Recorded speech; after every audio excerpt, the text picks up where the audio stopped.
नमस्कार, हमर छत्तीसगढ़ देख रहे हैं आप और मैं हूं आपके साथ गौरव राजेंद्र। और इस वक्त जो है खबर की शुरुआत करते हैं। खबर कांकेर से है, जहां पर जिले के अंतागढ़ से राजधानी रायपुर के लिए सुबह रेल सुविधा शुरू करने की मांग की जा रही है। पिछड़ा वर्ग संगठन की ओर से इस मांग को लेकर एसडीएम को ज्ञापन सौंपा गया।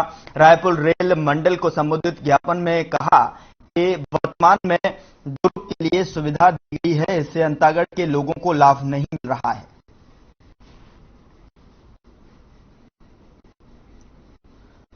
तो कांकेर जिले के अंतागढ़ से राजधानी रायपुर के लिए सुबह रेल सुविधा जो है शुरू की मांग की जा रही है, जिसमें कि पिछड़ा वर्ग संगठन की ओर से इस मांग को लेकर एसडीएम को ज्ञापन भी सौंपा गया। रायपुर रेल मंडल को संबोधित जो है ज्ञापन यहां पर उसमें कहा गया कि वर्तमान में दुर्ग के लिए सुविधा दी गई है, इससे अंतागढ़ के लोगों को लाभ नहीं मिल रहा है। अंतागढ़ से राजधानी रायपुर के लिए सुबह रेल सुविधा शुरू करने की मांग की जा रही है।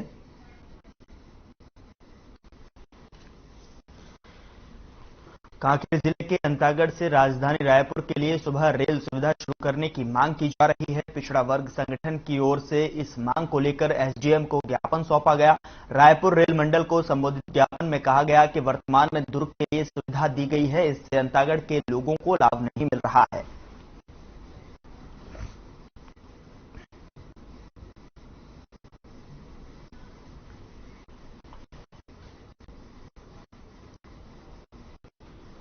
उधर प्रदेश सरकार के खेल विभाग की ओर से 22वीं राज्य स्तरीय क्रीड़ा प्रतियोगिता महासमुंद में आयोजित की गई है। राज्य के सभी संभागों की टीमों ने हिस्सा लिया है। प्रतिभागों में अच्छा प्रदर्शन करने के साथ रायपुर संभाग ने ओवरऑल चैंपियन का खिताब जीता है। संसदीय सचिव और विधायक विनोद चंद्राकर ने विजेता टीमों को सम्मानित किया है।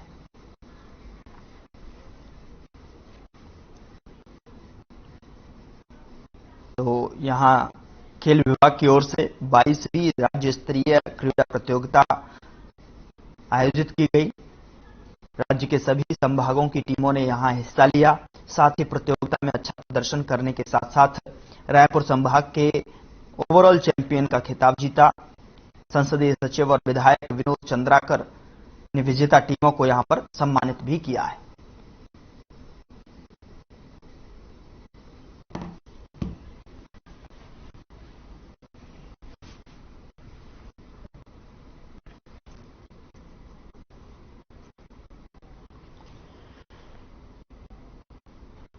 आगे बढ़ते हैं। कोरबा जिले में एसपी के निर्देश पर इन दिनों निजात अभियान चलाया जा रहा है, जिसके तहत पुलिसकर्मी अपने अपने स्थानों क्षेत्रों में जाकर लोगों को नशे के खिलाफ जागरूक कर रहे हैं। इसी कड़ी में रजगामर पुलिस ने भी ड्रग विभाग के अधिकारियों के साथ अपने इलाके का दौरा किया। वहीं नशे का सामान बेचने वालों के खिलाफ जुर्माना काटा गया है। साथ ही लोगों से नशा नहीं करने की भी अपील की गई है। नशे के खिलाफ लोगों का यहां पर जागरूक किया जा रहा है और साथ ही साथ यहां चालान भी काटा जा रहा है। इसी कड़ी में रजगामार पुलिस ने ड्रग विभाग के अधिकारियों के साथ अपने इलाके का दौरा किया। वहीं नशे का सामान बेचने वालों के खिलाफ जुर्माना भी काटा। साथ ही लोगों से नशे नहीं करने की अपील भी की है। उल्लंघन करने वालों का यहां चालान काटा गया। साथ ही लोगों से ये लगातार अपील की जा रही है कि नशा ना करें।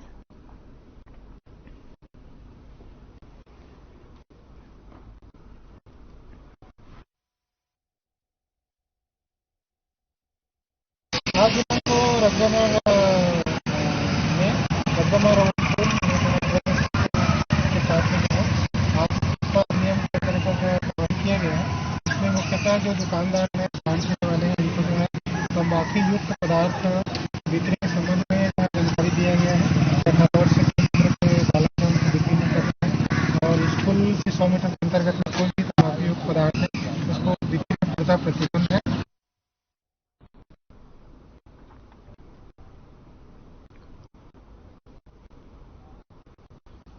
और रायपुर जिले में क्षेत्रीय परिवहन अधिकारी ने यात्री बसों पर बड़ी कार्रवाई की है। अधिकारियों ने 2 दिनों में 1,70,000 रुपए का जुर्माना वसूला है। त्योहारी सीजन में बसों से यात्रा करने वाले लोगों की सुविधा को लेकर यह कार्रवाई की गई है। बता दें कि जिले के कलेक्टर डॉक्टर सर्वेश्वर भूरे ने यात्रियों की सुविधा के लिए बसों की चेकिंग के निर्देश दिए थे। कलेक्टर ने प्रकाशित खबरों पर भी संज्ञान लेकर परमिट नियमों का उल्लंघन करने वाले बस संचालकों और चालकों के विरुद्ध कार्रवाई के निर्देश दिए गए हैं। क्षेत्रीय परिवहन अधिकारियों ने बताया कि जिले में चलने वाली यात्री बसों की औचक चेकिंग किया गया। कई ट्रेन को रद्द होने से त्योहार के दौरान बसों में यात्रियों की संख्या बढ़ी है।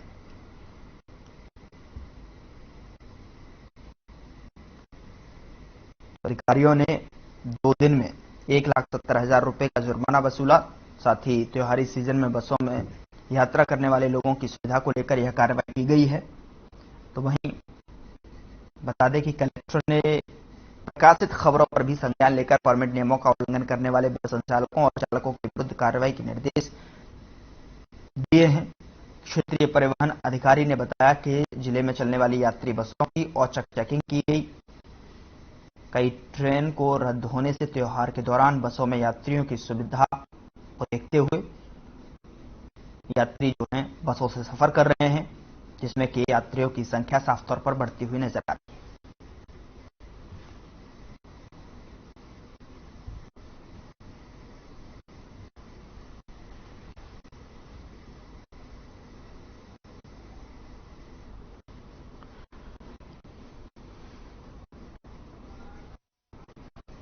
यहां रुकेंगे छोटे से ब्रेक के लिए। ब्रेक के उस पार खबरों का सिलसिला लगातार जारी है।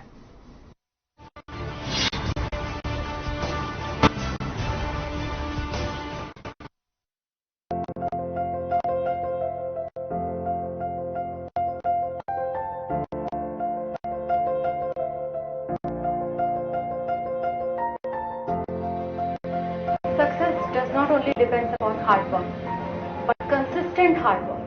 And this is what I've learned from BKCI.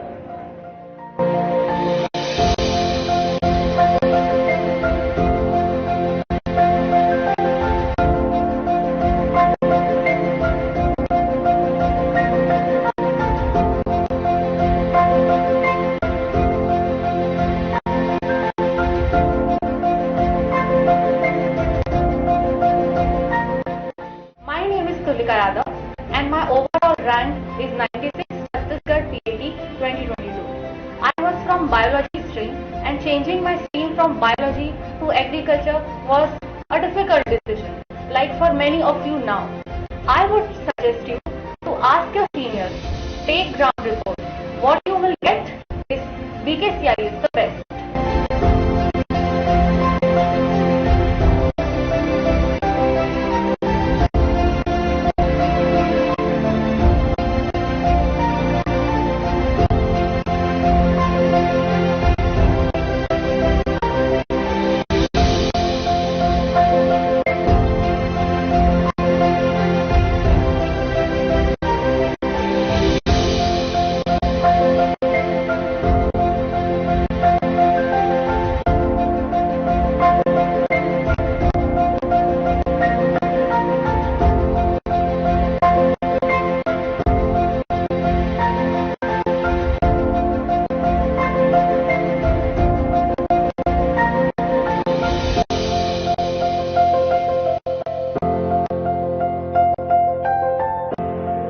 My dear juniors and future PAT aspirants, BKCI does not need any advertisement.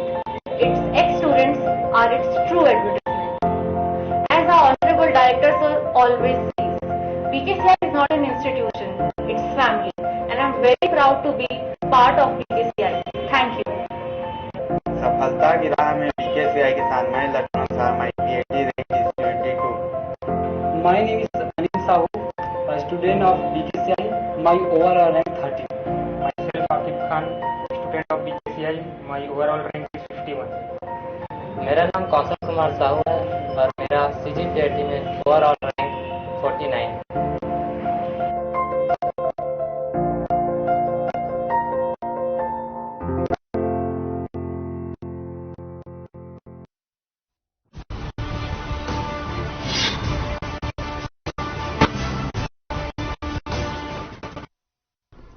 Break के बाद स्वागत है आपका। खबरों का रुख करते हैं। एसईसीएल के गेवराकोल परियोजना में जाने की राह अब जानलेवा साबित हो रही है। बता दें कि खदान में फिसलन होने के कारण लगातार हादसे हो रहे हैं, जिसके कारण लोग हताहत हो रहे हैं। दरअसल देर शाम खदान नंबर 3 में एक ट्रेलर अनियंत्रित होकर पलट गया, जिससे चालक की मौत हो गई। वही घटना के बाद आक्रोशित लोगों ने दीपिका चौक पर चक्का जाम कर उचित मुआवजे की मांग की है।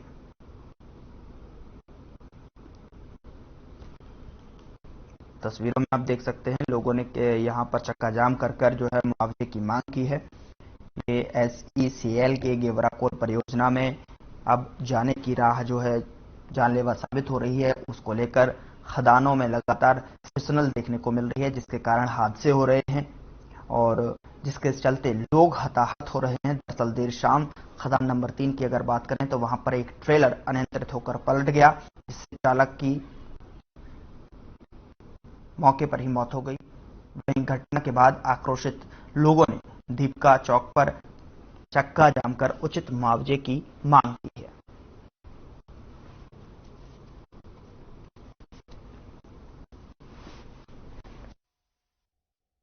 कल की एक घटना हुई है जिसमें दो व्यक्ति जो है इंजरी हुए हैं, जिसमें एक जन जो है डेथ करके कल ही जो है, और उनकी जो है बॉडी उठाकर सीधे जो है हॉस्पिटल में ले आए हैं बगैर परिवार के इलाज कराए बगैर। तो जो है परिवार में काफी आक्रोश है और जिसके कारण जो है यहाँ पर सुबह से लगे हुए हैं यहाँ पर रोड जाम करके, ताकि जो पीड़ित परिवार है उनको उनके मुताबिक मुआवजा मिल सके।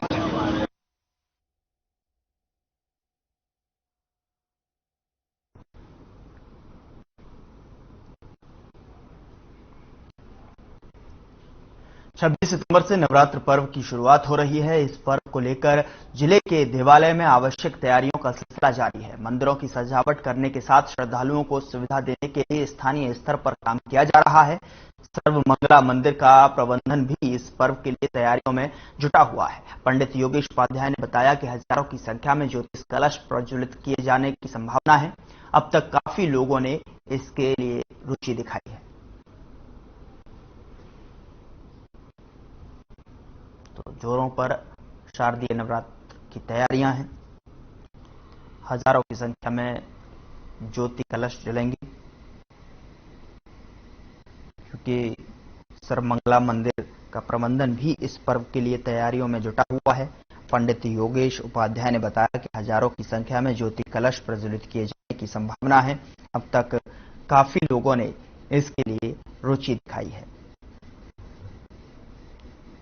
तो नवरात्र पर्व की तैयारियां तेज हो गई हैं। इस पर्व को लेकर जिले के देवालय में आवश्यक तैयारियों का सिलसिला जारी है। मंदिरों की सजावट करने के साथ श्रद्धालुओं को सुविधा देने के लिए स्थानीय स्तर पर काम किया जा रहा है। खासतौर पर अगर बात करें तो सर्वमंगला मंदिर का प्रबंधन भी इस पर्व की तैयारियों में जुटा हुआ है।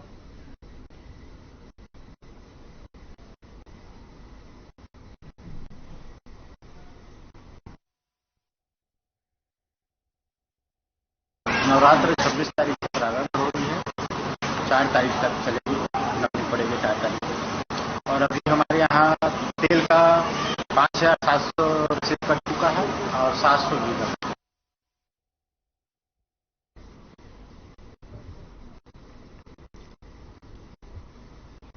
उधर बालोद जिला के आदिवासी विकासखंड डोडी एकलव्य आदर्श आवासीय विद्यालय परिसर में आयोजित जिला स्तरीय आदिवासी पारंपरिक लोक नृत्य महोत्सव का सफल आयोजन किया गया, जहां क्षेत्र के कलाकारों को अपनी प्रतिभा प्रदर्शित करने का अवसर दिया गया।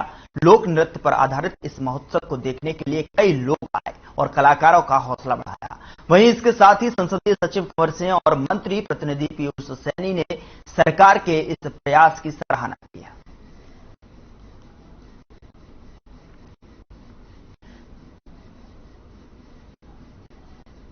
तो जिला स्तरीय आदिवासी पारंपरिक लोक नृत्य महोत्सव का सफल आयोजन किया गया, जहां क्षेत्र के कलाकारों को अपनी प्रतिभा प्रदर्शित करने का अवसर दिया गया।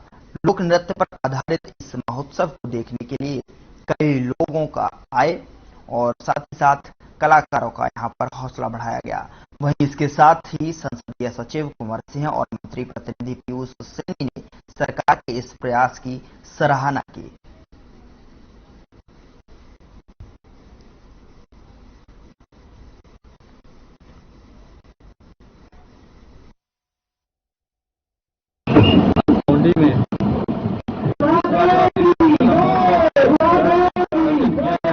आदिवासी लोक नृत्य का इसमें दूसरी जगहों से आके प्रतिभागी अपने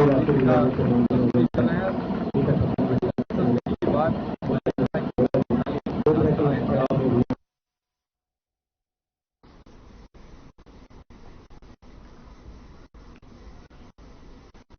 वक्त छोटे से ब्रेक का है, फौरन हाजिर होते हैं।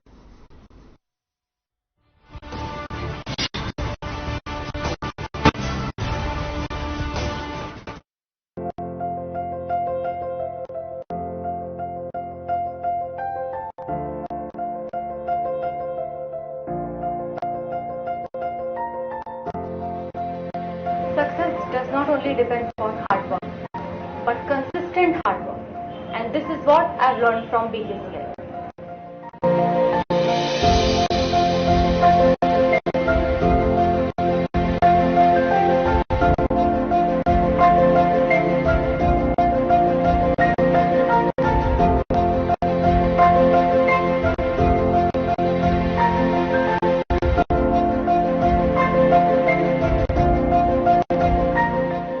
My name is Tulika Yadav and my overall rank is 96 Chhattisgarh TAT 2022.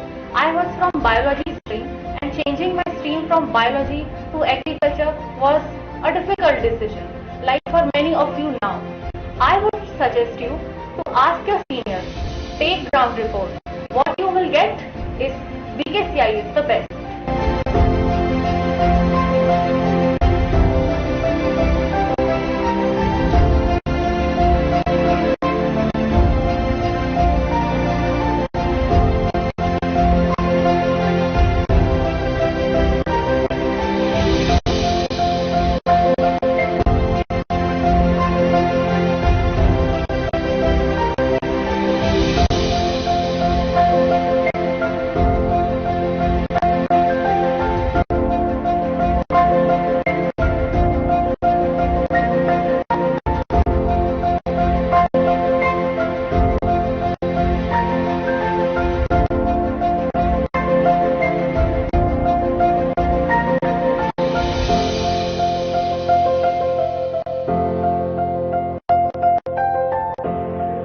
My dear juniors and future PAT aspirants, BKCI does not need any advertisement.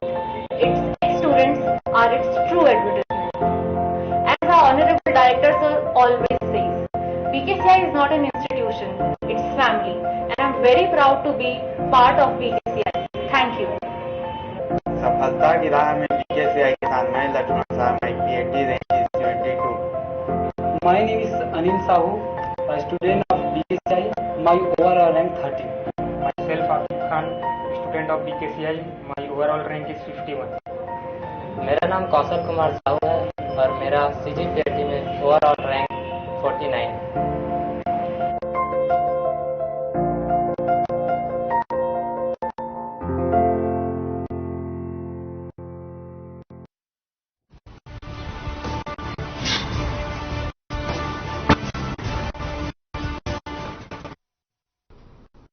Break के बाद स्वागत है आपका। खबरों का रुख करते हैं। प्रदेश के स्वास्थ्य मंत्री TS सिंहदेव ने उदयपुर क्षेत्र में प्रस्तावित कोल ब्लॉक को लेकर बात रखी। स्वास्थ्य मंत्री TS सिंहदेव ने बताया कि सरगुजा जिले के कोल ब्लॉक जो खुलने वाले थे, इन ब्लॉकों के विरोध में गांव वालों के द्वारा लंबे समय से प्रदर्शन और विरोध किया जा रहा था, जिसको लेकर मुख्यमंत्री भूपेश बघेल से चर्चा भी की गई थी।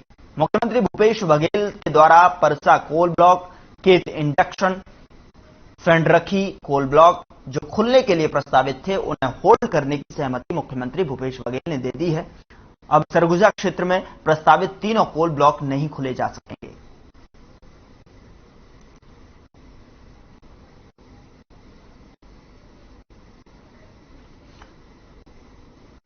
TS सिंहदेव का बयान कि जो भूपेश बघेल के द्वारा सहमति व्यक्त की गई है, अब कि कोल ब्लॉक नहीं खोले जा सकेंगे। बता दें कि इसको लेकर मुख्यमंत्री भूपेश बघेल से चर्चा की गई थी। भूपेश बघेल के द्वारा परसा कोल ब्लॉक, इंस्ट्रक्शंस फेडरखी कोल ब्लॉक जो खुलने के लिए प्रस्तावित थे उन्हें होल्ड करने की सहमति मुख्यमंत्री भूपेश बघेल ने दे दी है। अब सरगुजा क्षेत्र में प्रस्तावित तीनों कोल ब्लॉक नहीं खोले जा सकेंगे।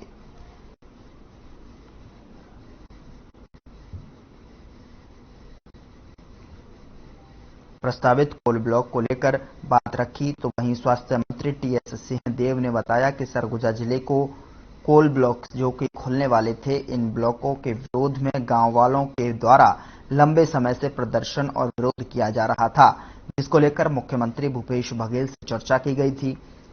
भूपेश बघेल के द्वारा परसा कोल ब्लॉक और केत इंटक्शन फेडरखी कोल ब्लॉक जो खुलने के लिए प्रस्तावित थे उन्हें होल्ड करने की सहमति मुख्यमंत्री भूपेश बघेल ने दे दी है।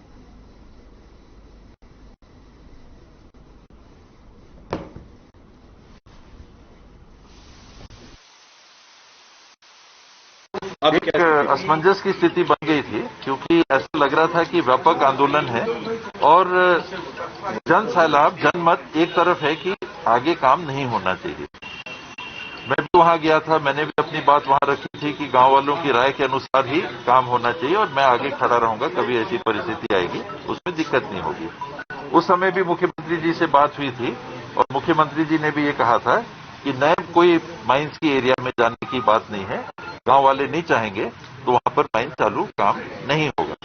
जो वर्किंग माइन एक थी, माइन नंबर 15, 17, 18, इसमें गांव वालों का लगभग 90% अपन माने कि उनकी सहमति नहीं है।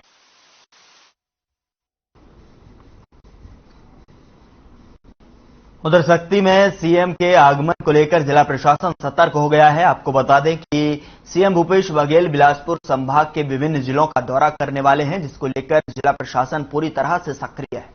इस दौरान कलेक्टर ने डभरा कॉलेज और स्वामी आत्मानंद स्कूल का निरीक्षण किया। साथ ही कलेक्टर ने कहा कि स्वामी आत्मानंद स्कूल सीएम का ड्रीम प्रोजेक्ट है, जिसको लेकर लापरवाही बर्दाश्त नहीं की जाएगी।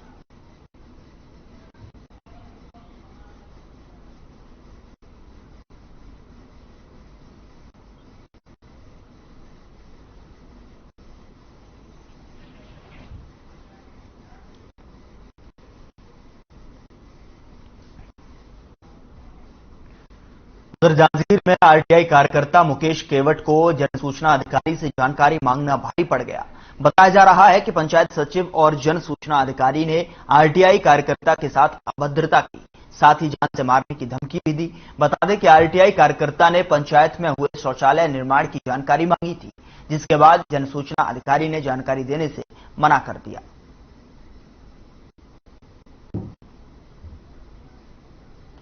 तो शौचालय निर्माण की मांगी थी जानकारी यहां पर, और आरटीआई कार्यकर्ता के साथ यह अभद्रता का मामला सामने आया है, जिसको लेकर बताया जा रहा है कि जानकारी मांगना जन सूचना अधिकारी से मुकेश केवट को भारी पड़ गया।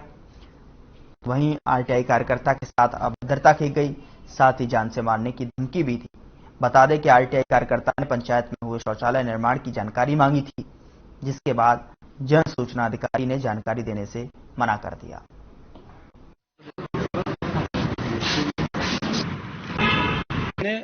आरटीआई के माध्यम से ग्राम पंचायत नरियरा में जितने भी शौचालय बना है उसका मैंने जानकारी ग्राम जन सूचना अधिकारी श्री माखन जोगी से मांगा, जिसके बदले में वो रात में कल बीता हुआ रात को 9 बजे रात को मनोज नाम के व्यक्ति के द्वारा मां बहन का गाली देते हुए धमकी दिया। उसके बाद मैं आ रहा था यहाँ बीसी मीटिंग में जांजगीर कलेक्ट्रेट में, तो वहाँ धमकी दिया एक रास्ते में व्यक्ति है। और उसके बाद यहाँ कलेक्ट्रेट परिसर में वीडियो कॉन्फ्रेंस में हाल में श्री माखन जोगी द्वारा मुझे जान से मारने की धमकी दिया गया। मैंने केवल इस भ्रष्टाचार को उजागर करने के लिए सूचना के अधिकार कार्यकर्ता एसोसिएशन का मैं सदस्य हूं, उस माध्यम से ये उजागर हो करके मैंने आवेदन लगाया था।